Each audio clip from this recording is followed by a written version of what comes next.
Sister K. Can you please greet all our viewers? Thank you very much for joining us this afternoon. As I've said, everyone, welcome to our live session with Sister K. So she's going to briefly introduce herself. So, Sister K, over to you. Hi, Londiwe. Hi, all the women out there, the men out there. A very good afternoon to everyone who is joining. Well, as Londiwe has said, I am Gelezo Sister K Yende. I'm a mother, I'm a wife, I'm a pastor, I'm a mentor, and I am an avid student, and I'm based here in Cape Town, originally from the Free State, born in Kwakwa. Thank you very much, Sister K. Yo, I see the greetings and the good wishes for this afternoon coming through. Hi, Mpumi, welcome. Welcome, Nox. Welcome, ladies. And we have a few gentlemen online as well. Hey, Sister K. I A love shout out it. from my husband there, so I'm already blushing. So everybody must just excuse me if I blush because I saw Abby there saying, "Hey ladies, Jesse and there." I think you even gave him a mention. So yeah, we do have guys who are joining us as well. Okay, guys, I'm just going to quickly go through Sister K's bio. I know whenever you're a speaker, hey, there are things you can't mention. Hey, so I'm going to mention them on your behalf, Sister K. So, Awesome. Sister K Yende is a mentor, a speaker, an author, and a pastor who helps people discover their true identity and purpose in order to live a victorious life.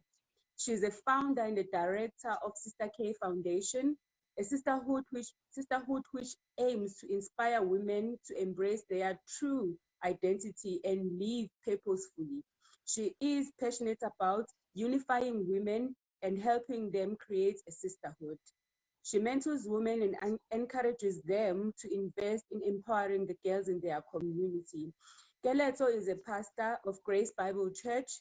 She believes every believer should know and embrace their identity and purpose in Christ in order to live a victorious life. So she was born in Kwakwa, as she mentioned, and she actually comes from a family of 7, including mom and dad. She has 2 sisters and 2 brothers. So, Sister K, oh, what a wonderful afternoon. I cannot wait. Okay. I am so looking. This is one of the interviews that I have been so looking forward to for a long time. So I am glad Yes. that this is the day that the Lord has made. We shall rejoice, be glad in it. Amen. Sister K, as you say that, when I received your book, I delayed reading your book, okay? The reason why I delayed reading your book is because I've gone through the loss of a baby. And for Mm, me, it was one of the decisions, to sit down and read your book because this afternoon wouldn't have happened without me reading it. So it was actually one of those times or moments whereby you have to go into yourself and you actually have to mm. reflect, to be in your shoes and to feel the things that you've written on paper. Oh wow, Cece, so I'm just going to acknowledge more people as they come in. Sister K, you have a compliment from Noktula Tongu. She says, gorgeous smile, Sister K. Oh, and we Thank have you, Moketi. Tula. We have Moketi who's saying, hello, Auntie Sister K. A double barrel right there. Okay, sister. So I'm happy that we're both laughing. Hey, sometimes even after pain, people get amazed at how you laugh. Hey, but God restores. So Yeah. let's start your journey, Sister K. So let's start with your journey, Sister K. Mm, I know you wrote a book, and it's based on an event that no woman wishes to go through, an event whereby some things just don't make sense. So, Sister K, if you can kindly tell us, mm. like share with us your journey. This book, I have it in my hand and I can see the journey you've traveled. I literally felt myself walking in your shoes. So, if you can kindly take Yeah. us through your journey, like, yeah. So it's an interesting one. Well, if I'm not to give too many details, I would say that it's a journey of fertility challenges where I write about how I got the pain through the pain of basically losing 4 pregnancies. But the one particular pregnancy that I get into many details about is about the loss of Nombuso Bokang Yende. That is what my daughter's name was, because we lost her at 39 weeks. She was stillborn. And what happened there is that 39, yes. So what happened is I had what people would regard as a normal pregnancy. I had all the pregnancy symptoms. The pregnancy was progressing well. I did everything that a expecting mother does. Gynae appointments, antenatal classes. My husband was even more stricter than me, even watching my diet and all those kind of things. And what happened actually is that on the Thursday, it was in July in 2018, we went to consult with my gynae. That was when I was 39 weeks, and everything Mm. was fine. We had a scan and we left. On the Sunday, however, I got a little bit concerned because Nombuso, or Boo Boo, as we fondly refer to her, she used to be very active during church services, during praise, worship, doing intercession. I would just know she's leaping. Sometimes it felt like she's somersaulting and all those kind of things. But on this particular Sunday, the service ended without me having felt her move. So after the service, just to be cautious, I said to Habi, let's just go past the hospital to check, because it's very unusual for Boo not to have moved by this time of the day. Mm. And when we got Mm. to the hospital, as far as I was in terms of health was, I was not, there were no signs of distress. I was not bleeding. There was nothing. There was just absolutely nothing to indicate that something could have been wrong. And when we got there, the nurses attended to us. They used the Doppler to check the heartbeat. You know how nurses are, they will never tell you what's going on. So Yeah, the nurse was like, I'm maybe position of the baby, so we're gonna get a doctor to do a proper scan. My husband and I are waiting there. We are chilled, we are relaxed, because hey, it's Sunday, and on Thursday we saw our doctor and everything was fine. So we're waiting there. My husband is cracking jokes like he normally does, but the doctor eventually came, and when the doctor arrived, he just gave us those dreaded words that no parent ever wants to hear. And it was there is no heartbeat, I am sorry. Mm. Woo. That's really the story that I talk in extent about in the book. Ish, yo, Sister K, what you've just said, hey. Funny enough, when I picked up your book, I had to stop at page, like the first page. Like, I just stopped and closed it and put it down. What are the odds? So, Sister K, I lost my baby at 39 weeks, eh? And as you are wow, telling your story, yes, as you're telling your story, I'm telling you, before we finish this, you wow, will know what has aligned things sure, between you and me, because you put words down of something that I've always wanted to say, but I didn't have words for. So at 39 weeks, I yeah, also looked yeah. at my daughter, and those words, there's no heartbeat. I never got those words. Right until I was in theater, and I just did not hear a sound of my daughter crying after So, that. And yeah, I funny can enough, only imagine. Yeah. can you imagine? And funny enough, I just, you don't hear that sound that you are expecting. And yeah, okay, let's continue, Sister Nothing. K. What Please about hold your on. loss, Londiwe? It Before we was proceed, I just want to say I am so sorry about your loss. Thank you very much, Sister K. It was the June of 2013. And I can even remember the date and Mm-hmm. time, and those details, they never go out of your mind. So, Sister K, I just want to Never. remind everybody, welcome to those who have just joined us to our live session. We are discussing a book, I Never Saw Her Eyes. And the subtopic of the book says, gaining from your Mm-hmm. pain of loss. So we are just continuing with questioning Sister K on her journey. So Sister K, with the second question that I have, what inspired you to write this book? Um, Above everything, I think also the timing. I started writing Mm. the book during the lockdown in 2020, and Oh. we found ourselves as a nation gripped by grief, because it was just a period where everybody was losing loved ones. And here, Mm. as a person that had gone through a process of grief and received and walked through a journey of healing. So it was firstly that, you know what, people need a message of hope. People need to be reminded that God is still the God that heals. He is still Jehovah Rapha. So that was the first thing, Hore. We find ourselves in the season of loss, and I believed that through sharing my story, I could inspire hope and help someone walk their journey of healing as well.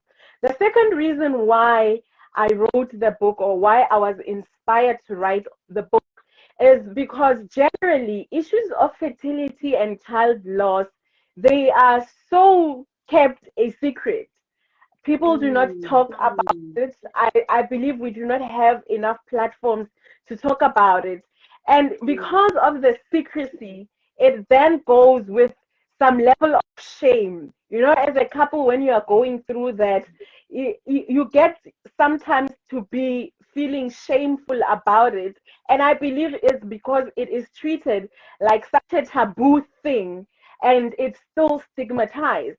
So I wanted Mm. to say this is something that affects a lot of people. You know, it is only when you've gone through it that another person can feel free to say, I also had that experience. You hardly ever have anyone just talking about this. So, one of the things is I wanted to start the conversation. I wanted to get the conversation going so that we normalize talking about fertility challenges. And the greatest reason was that I wanted to celebrate the life of my daughter. I wanted to celebrate the life of Boo Boo. You know, when she left, it Mm. was we were just with her for 39 weeks, but being with her that 39 weeks had such a huge impact on us. And we thought, you know what, let us share her with the world. So it was also about remembering her and honoring her memory. Oh, thank you, thank you very much, Sister K. Oh, wow. I can see Bubu has loved, hey? No, Bubu was loved. She was loved by all. I tell you, everyone around us, the whole family, everyone was so expectant for the arrival of baby Yende. Ah, yeah, no. Mm. Okay, we actually got Mpumi Mzelemu. She just gave us a crying emoji over the title of the book. Mpumi, I tell you, I had to put a pause when I read the title. You know? Oh yes, Mpumi, we really feel the journey that you went through, Sister K. So also, SA Yeah, Mhlaba is saying, wow, I guess our topic is really putting it out there. I hope that after this topic, we can actually start to have discussions like this, more platforms to have a discussion like this. And Umpum is yeah. also acknowledging the level of shame. Yes, it's there, it's very true. But I thank you, Mm. Sister Keuguti, you actually pin it down. So with such an experience, I don't know, I failed to understand after reading the book. You know, when you are writing about an event, it takes you to Mm. actually go back to the moment. It actually takes Yes. you to that place to actually pull through, you know, and say exactly the feeling and capture the emotion of that moment. How was that for you? How did you pin it down? You like, look like 44. I stopped, I cried. I was like, what is Young Wives doing to me? And I went back because I knew I had to read it. So, you know, Yeah. I just want to know as you started writing and where's during lockdown, Muhan, you had to go back to that event. How did you do it? How did you pin it down? How did you write it? Were there any pauses? You know, were there any surprising things to you? What happened when you were writing this? Well, it wasn't easy. It was quick. I'll Mm, tell you why I say it was quick, but it wasn't easy. And mm, before I respond to your question, I always say to people who say, oh, I can't read your book.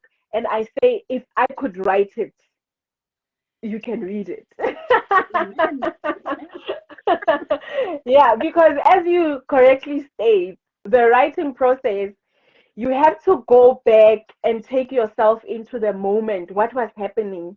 And it's not even hard to do because the memories are like just here. You still remember the Mm, smell of the hospital room. You still remember mm, the face of the nurse that attended to you. You still mm, remember that doctor who wasn't your actual doctor, who just came in because he was the doctor that was. If you see him now, you on still call. know him. If you meet that nurse, you still know them. If you go back to the hospital and you see the security guard, you still know this is the security guard that was on duty on the day. If you go and you meet the staff at the funeral parlor, my husband is worse. He still even remembers all their names. And I couldn't remember the names of the people at the funeral parlor, but for my husband, it is such. So the writing journey is really not easy because you have to dig deep and go back to those moments, those hard moments that you experienced in the process. But I think what helped for me also in terms of actually writing is because I actually journaled my pregnancy journey right from the beginning. So, with most of the things, it was actually just a matter of rearranging, just rewriting my story a little bit, but the account was already there. And yes, there are Mm, moments when you are like, why am I doing this again? Why am I doing this to myself again? You know what I mean? mm, But then you mm, remember, you said, I'm not doing this for myself. So for me, the thing that helped me to get through the difficulty of writing the book was why I was doing it. I felt that as a South African who is in South Africa right now during the pandemic, I needed to do something, and what I could bring to the table was that message of healing and inspiring hope. And then I said it was quick, like it was literally quick. Once I mm, decided I am doing this, I mean, I was studying my master's in theology and I was writing exams in 2020. Once I finished writing my examinations, I was like, right, we're doing this, we are writing this book. And that was at the end of October. So I literally started writing on the 1st of November. When I went home for the Christmas holidays in mid-December, I was done.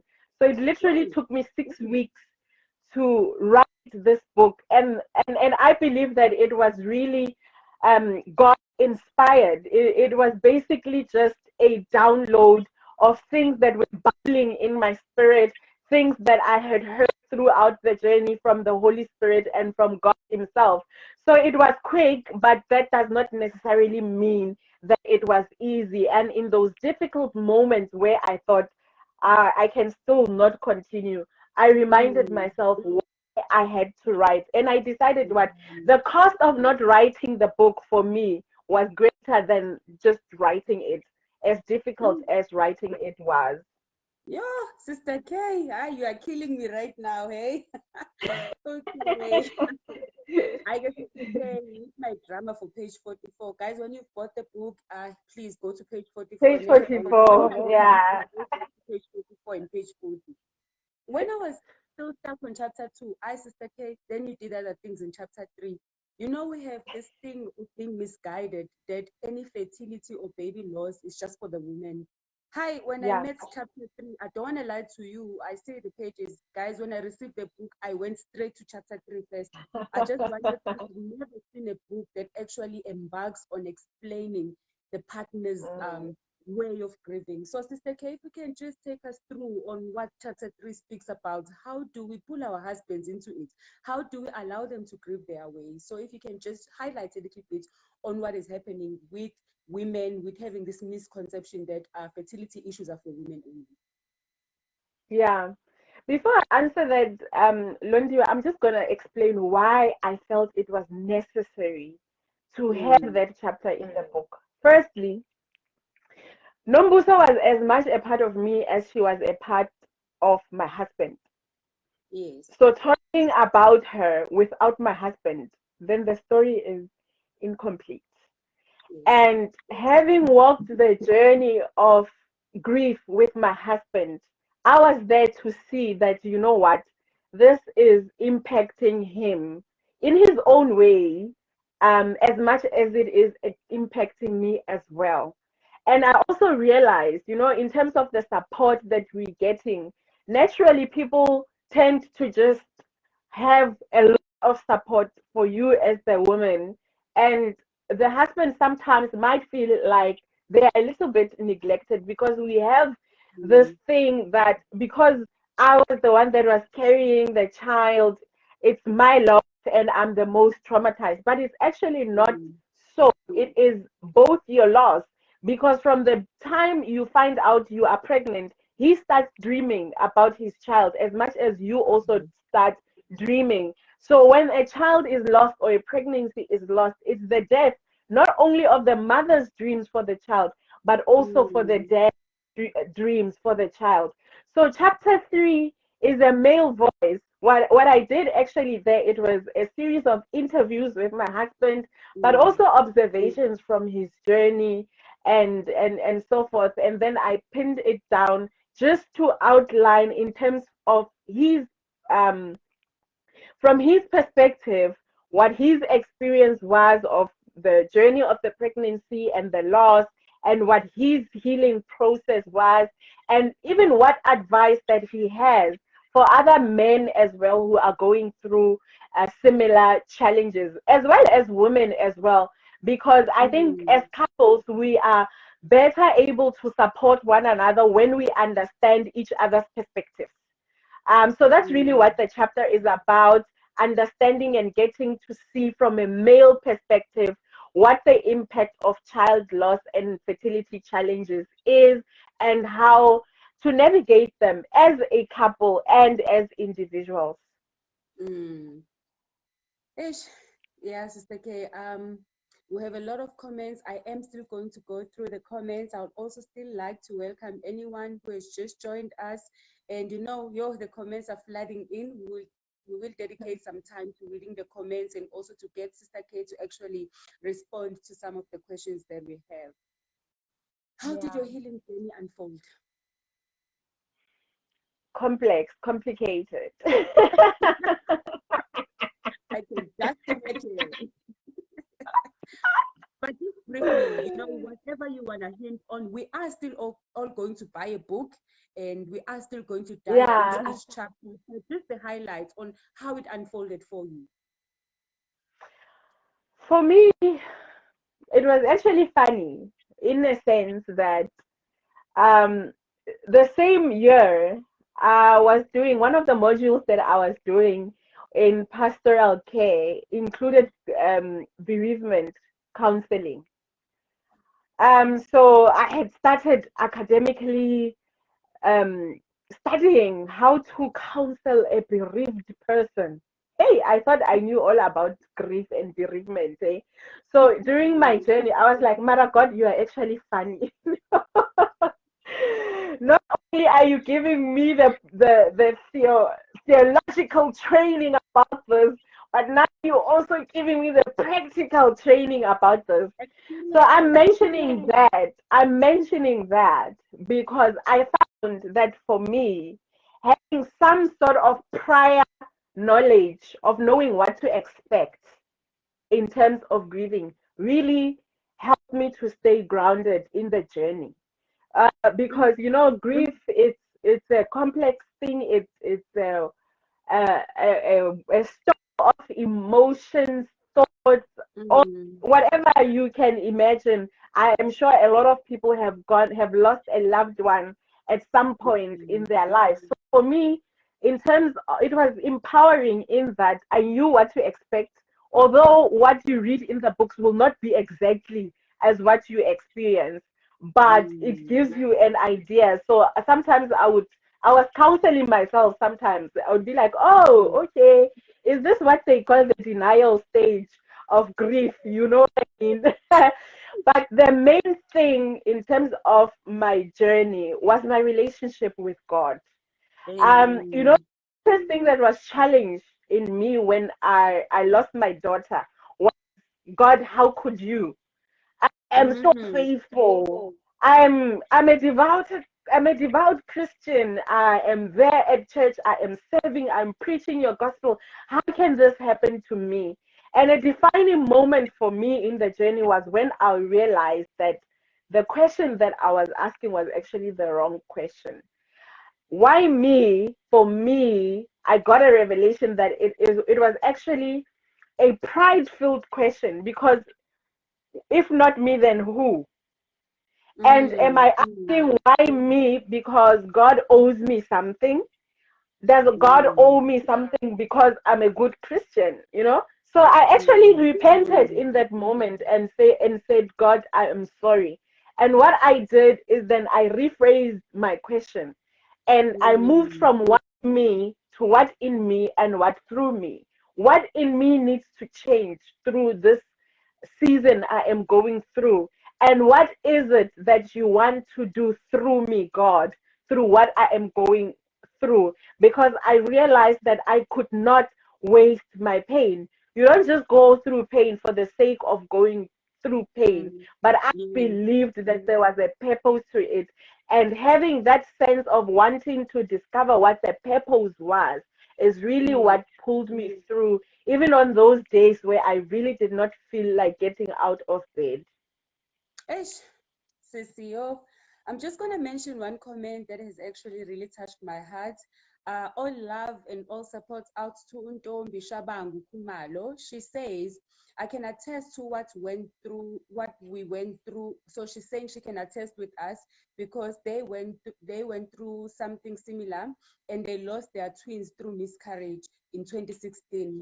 One twin survived, but later on, the other twin gave in after 2 weeks. So they lost both their twins in a span of 2 weeks. God is a healer, Mm. guys. Yo, but the depression that comes with that, love and grace for Yeah, sharing the stories. It is not the kids I was mourning, but the memories of preparing ahead. So I thank you yeah, very much for sharing, Dombi. that is so accurate. When you grieve a miscarriage or a stillborn or still a young baby, you grieve what could have been. Because when you Mm, lose a pregnancy, you lose a first birthday, you lose a fifth birthday, you lose out on the first day at school, you lose out on the 18th birthday. As a father, you lose out on walking them down the aisle, you lose out on graduation day, which is things you already start thinking about almost immediately when you find out that you are pregnant. So yeah, it's a loss of a life, and that's why I keep emphasizing, because people also have this misconception that it's just a pregnancy. It's not just a pregnancy, it's a loss of a life, because you mourn everything that you have lost out on from that life that could have been. yeah, yeah, you've just said it so well. I always call those things triggers because even if when you've healed, you still, if you see kids going to school for their first day, you kind of go back to that moment with, ish, it won't You happen, it won't wonder. happen. Boo will never be that child that is going to school for their first time. So moving over, Mm, so in your book, you also, so I just want to find out also to clarify for our viewers. I know we are talking mm, about a lot of a child, but does your book mm. only deal with losing a child? Does it only cater for the mummies who have miscarried or who have held stillborns or lost their babies at a young age? So is the book only catering for them? Well, initially, when I started writing, actually, that's what I thought. I thought even during COVID, some people are losing pregnancies. And that was one of the reasons I actually wrote the book, to say, everyone is talking about people losing their loved ones and how lonely it is during COVID to lose a loved one. The last time you see a loved one is when they go to hospital, and you never ever get to see them because you're not even allowed to have funerals the normal way that we used to having funerals. And I thought I was not hearing a voice that was saying, even in this time, we recognize that there are couples who are losing pregnancies. We recognize that there is a mother who leaves a father in the parking lot of a hospital because the father is not allowed to go into the consultation room with the mother. And when they separate, they are still hopeful, expectant parents. Myself, as Mm, an example, I left my husband with our most recent miscarriage. I left him in the parking lot, and when I had to come back to the parking lot and say, the doctor says nothing. So we needed, that's what initially I thought. I want the mothers to know and the fathers to know that even when you are losing your children in this season, your loss is still a loss like anybody's loss. And if you want to talk about it, talk about it. If you want to mourn, mourn. Because it almost seems as if we're not allowed to mourn because other people are losing loved ones. So initially, mm, that's what I thought when I started writing. But as I was writing the book, I realized that, you know what, loss is loss is loss is loss. And I started seeing mm, that this book can actually bring in healing for any person who has ever lost a loved one or anything that is precious to them, as a matter of fact. And that is some of the feedback that I've been getting from people who've read the book, to say I've never lost a child, but I have lost a marriage, as an example. So I've been mm. hearing feedback from a lot of people who are going through divorces as well, whose marriages are struggling, and they are saying this book is so helpful to me as well, because a divorce is a loss of something that is very precious. So the book is not only for mothers, it is not only for fathers who are going through fertility challenges or who have lost babies, but it is really an empowering tool for anyone that has lost a loved one. And I dare say anyone who hasn't either, because at some point in our lives, it's an unfortunate fact. We will have to deal with losing someone that we love. I mean, death is just a normal process of life. So that's what makes the book applicable to anyone, whether you have already um, experienced the pain of losing a loved one or not. It's also empowering in the sense that it helps you also to become a better supporter to those who are going through loss. Okay, I've just seen another comment. So we have Bunolo. So Bunolo's story is she's saying, I lost my son Olirato last week, Monday, the 24th of So, May. So it was premature twins, and she delivered in March, and they were 6 months. She was 6 months pregnant then. And she's mm, saying, every time I have to go and see Umulimo, his brother, who's still in hospital. So why I'm picking up on this comment is Bunolo is saying that you ladies look like you are not real. I'm really battling.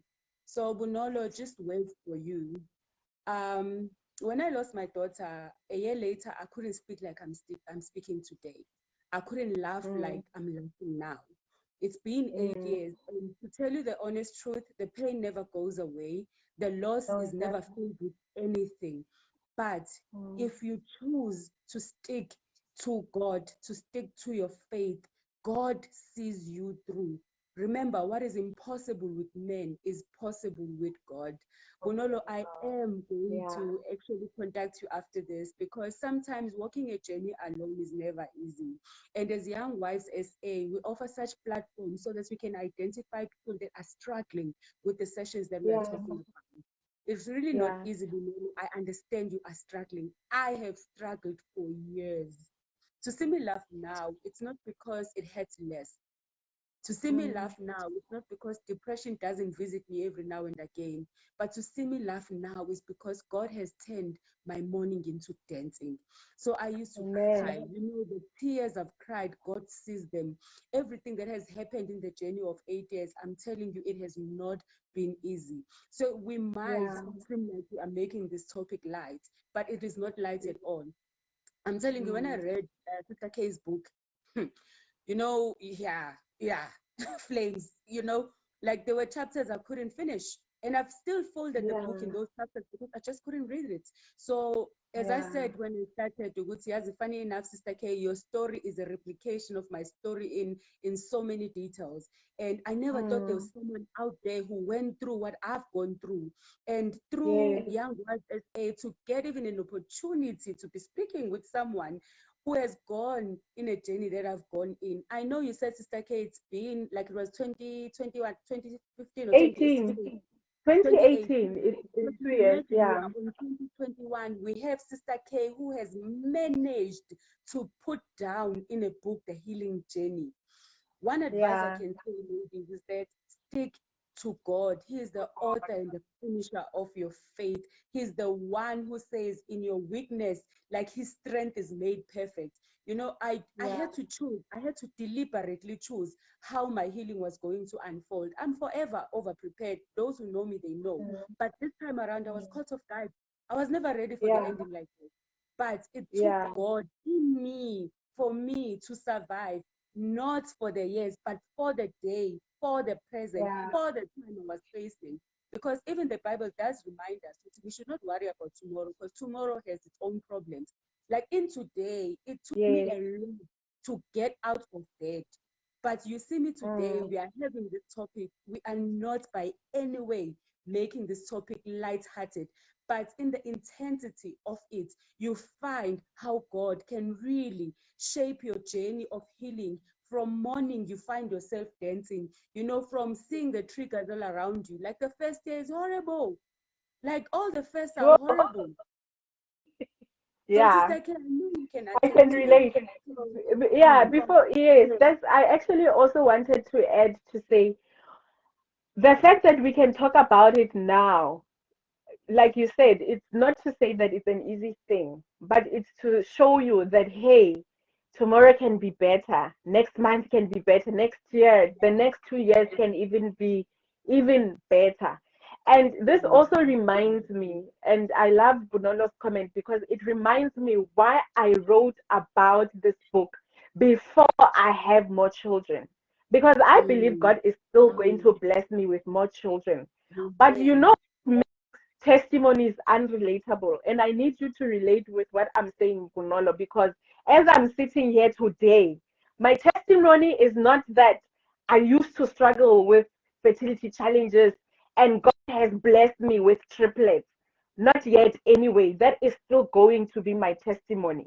But I Mm, felt that it is important for me to talk now because if I mm, don't tell my testimony now, then I am belittling God's healing grace.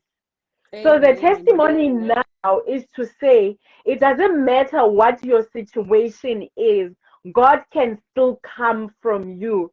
So I'm not putting my life on pause because I'm waiting to have more children, but I am celebrating what God has done for me because believe me, when this happened, I never thought I would be able to even speak about it, write a book about it.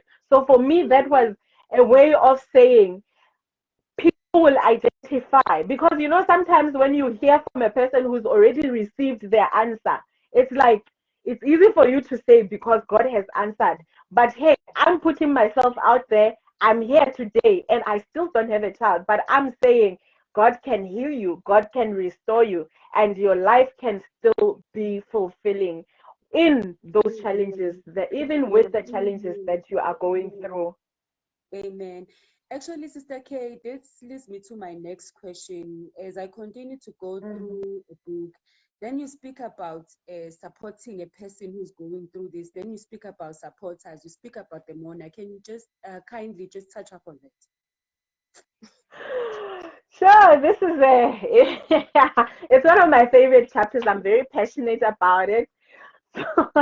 So like we mentioned, because of the secrecy that comes with pregnancy loss and child loss, generally people don't know how to comfort a person who is going through those kind of challenges.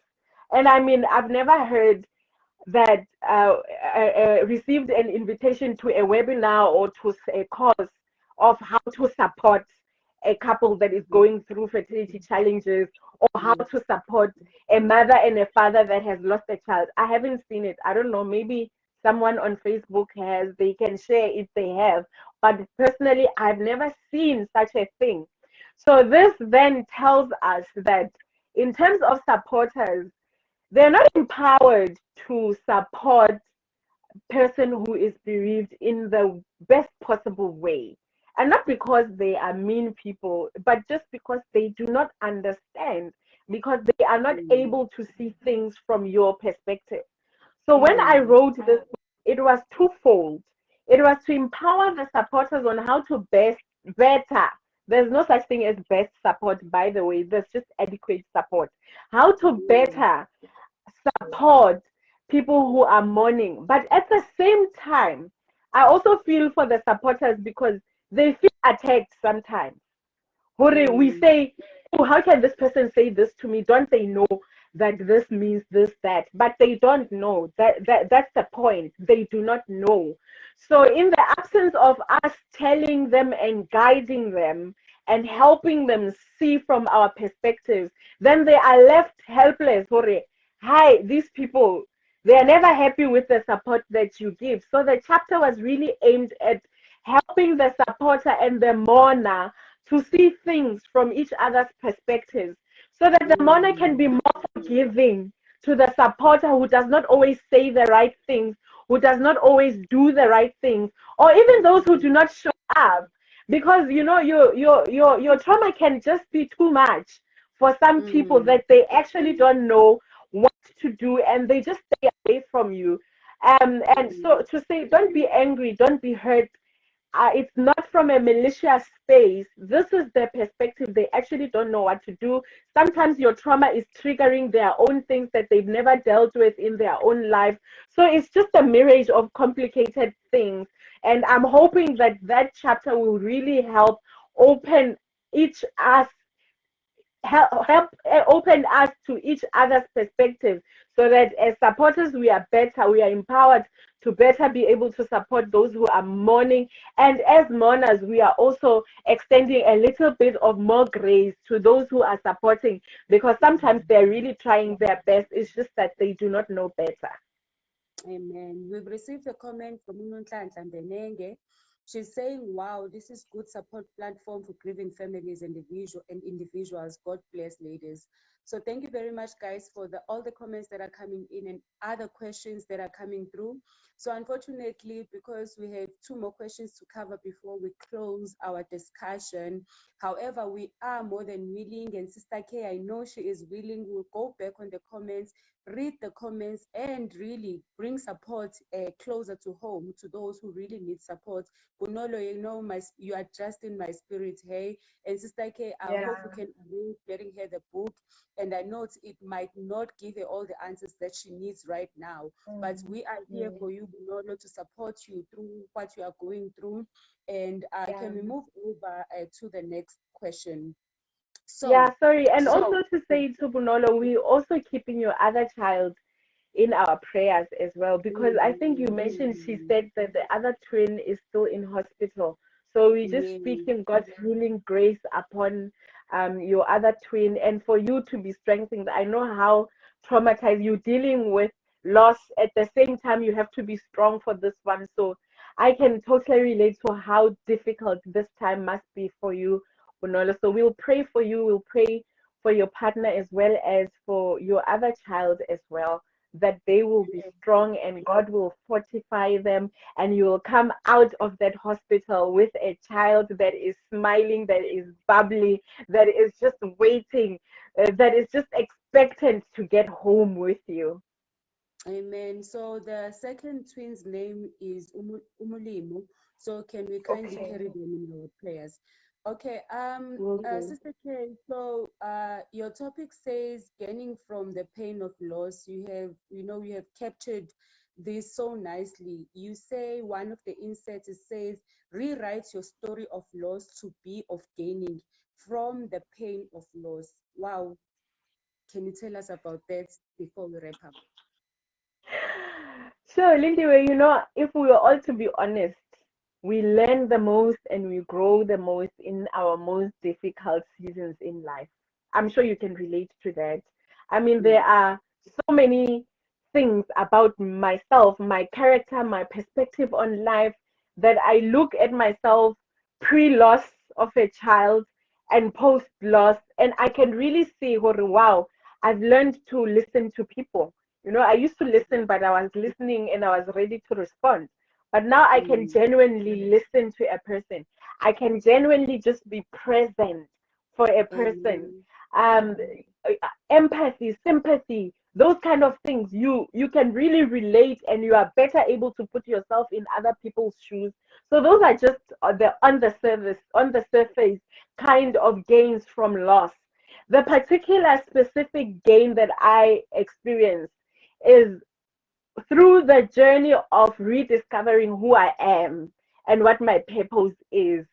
It's just been absolutely amazing, because one of the things that was challenged for me with my fertility issues, they're not my fertility issues, they are their fertility issues. One of the challenging things about there, I'm not owning it. It's not my portion. One of the challenging things about the challenges with fertility is that they challenge your self-worth, especially as a woman. I mean, you are failing at something that seemingly comes easily or naturally to most women. What do you do when your body is failing you? It's like when your body is failing you, you start feeling like a failure yourself. But that's not the way you should see it. It's just the body that's failing you. It's not you. You are not the failure. Mm, So when my amen. self-worth was challenged, it compelled me to go into a journey. Okay, so really, really, who are you then? And the gain, I would say, the most beautiful gain from this whole experience was the gain of knowing who I truly am and what my purpose is. It was discovering that my worth is not determined by my successes, and therefore it is also not determined by my failures. My worth is not determined by how many children I have. There is so much more to me than just having children. And having gone through that process of self-discovery, who are you really, Keleto? And why did God create you? Why did God put you on this earth? And I talk about it extensively in the book, as well as the practical tools and of that I used in the journey to get to a point where I was able to come out of self-pity and guilt and condemnation and all these things, and come out bolder, come out stronger, come out with a zeal for life. The things that the gains that I got is, when the fragility of life stares you in the face, you realize that tomorrow is not promised to anyone.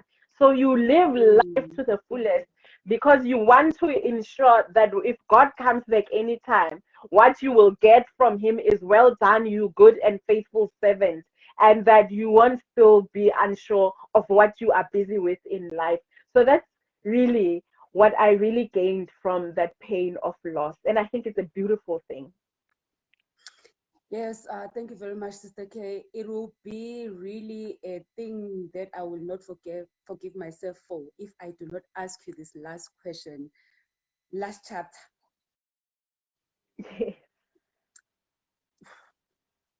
I have no words, eh? Can you take it away, Sister K? Like I have no words. Oh, the last chapter takes me to church, sister. So, Pastor K, But yeah, no. But really, the last chapter, in the last chapter, I really try to, I talk about the healing journey, but in the last chapter, I try to pin down those defining moments when God was really speaking to me. And what I take the reader through in the last chapter was actually a sermon that I was preaching. So what happened is, I lost my baby in July, August, September, October. I was assigned to go and preach. As you can imagine, I'm feeling so inadequate. I'm like, I am the last person that should be preaching anything to anyone, because I was still relatively a mess. I mean, it had only been 3 months, but I saw God minister to me in a powerful way, or from was supposed to be me ministering to others. As I was preaching, God kept speaking to me about my personal situation and dealing with the issues that I needed to deal with. It was just an absolute, it's one of the most impactful sermons that I've ever preached. Hopefully not just for myself. Hopefully not. Hopefully not just for myself, but it really preached to me. It really blessed me. So for me, Mm. chapter 6 is just a testimony of when you feel like the least qualified for God to use you, that's when He uses you the most and He blesses Mhm. you as well. Yeah. Amen. So, yeah. Thank you very much, Sister Kay. I'm about to round up now. If you can kindly tell us where can we get the book and how do we get our hands on the book, even if we are not buying for ourselves, but we are buying for those that we know Yeah. they've gone through this journey and their healing is held up somehow. Or we just want them to actually reflect on their journey. As I said, I had Mm, to stop every time and again with the book because really it was really hitting home. So if you can kindly tell us, Sister Kay, how do we get the book? How do we buy the book? And where can we go for the book? okay. So currently the book is still available directly from myself. So you can DM me on my socials on Facebook, Keleto Sister K Yende, on Twitter, the Sister K Foundation, or you can send me an email, sisterkyende@gmail.com. So I do courier the book around the country. And when you send me an inquiry, I'll send you all the details and the prices and everything. And then later on, probably in 2 months or so, the book will also be available from Amazon and Take a Lot, and as well as from Fertility Solutions platform from their online stores. So for now, directly from me, but later on, there'll definitely be more avenues on where you can get the books. So follow me on my socials and so that you can be kept updated on what's happening. Oh, thank you very much for such a wonderful afternoon. Thank you very much for sharing with us and letting us into your journey. As Young Wives SA, we really, really privileged to actually have a platform whereby we share our experiences and, we sharpen each other and we actually Mm. get into the nitty gritties of all the details that we've discussed. So, Sister Kay from Young Wives SA and from me personally, Londiwe Mhlaba, thank you very much for such a beautiful conversation. I just have one comment that I would like to do as I round up and before we close our conversation. I had to ask God, I had to see myself healed, and I had to ask God for a purpose through my pain because I never wanted to suffer in vain. I actually got my answer when God directed me to Second Corinthians sorry, sorry guys, I just wanna open it because I don't wanna say it outside of what it really is. Second Corinthians 1 verse 4. He always comes alongside us to comfort us in every suffering so that we can come alongside those who are in any painful trial. We can bring them the Amen. same comfort that God has poured out unto us. So, Bazalwane, this was like a Amen. way to just make everyone understand that we go through pain, but God is our healer. And it is important Hmm. to hold on to your faith when nothing else makes sense. Thank you very much. If you want to quickly sum up and just say bye to our viewers, Sister K, I would just like to give you this minute to do that. Well, thank you so much, Londiwe, and thank you. I must give out a shout out to Kelly as well and all Mm, of Young Wives SA crew. It's been absolutely amazing. I enjoyed the chat. And like you said, it's really about inspiring hope and ushering in healing. Saying no matter what situation you are in, no matter what challenge you are in, it does not change who God is. He is still mm, the Lord, the Almighty. What has changed is your circumstance and your situation, but God mm, remains the same. So, whatever you do, keep your faith. Tell the enemy, if you are fighting, it's fine. But if anyone is going to get tired, it's not me. So, that's my closing remark and say, just, yeah, man, God will cause it to work together for your good. Amen. I'd also like to take this opportunity to thank Young Wives SA for trusting me with this platform, to thank our founder and our queen, Kelly Taylor, and thank you very much to all our viewers who tuned in. Please note that this video will be available on our Young Wives SA page. If you know anyone who has missed out on this, or maybe you were not able to invite them before our chat started, feel free to actually extend an invitation to them. I'll also put it up on my wall so that all my followers can actually listen into our conversation. Thank you very much for dedicating this afternoon to our session of healing. And thank you very much for anyone who poured their hearts to the comments. We will definitely go back and look back at the comments and also get Sister K to actually keep in contact with those who are in need. We thank you very much, Sister K, for joining us. Siyabonga Thank nakubabuyeni for you. allowing you to actually join us. We thank you, and may your healing journey continue, and may God really use you in this platform to touch other women. May the blessing of God be released upon you. May your purpose of seeing other Man. women getting their healing being what God is going to install upon your life. Thank you very much. Thanks to the viewers. Thanks to Young Wives at SA. Thank you very much. Signing out from this side. Amen. Bye for Amen. now. Thank you. Thank you Bye, so much, everyone. everybody.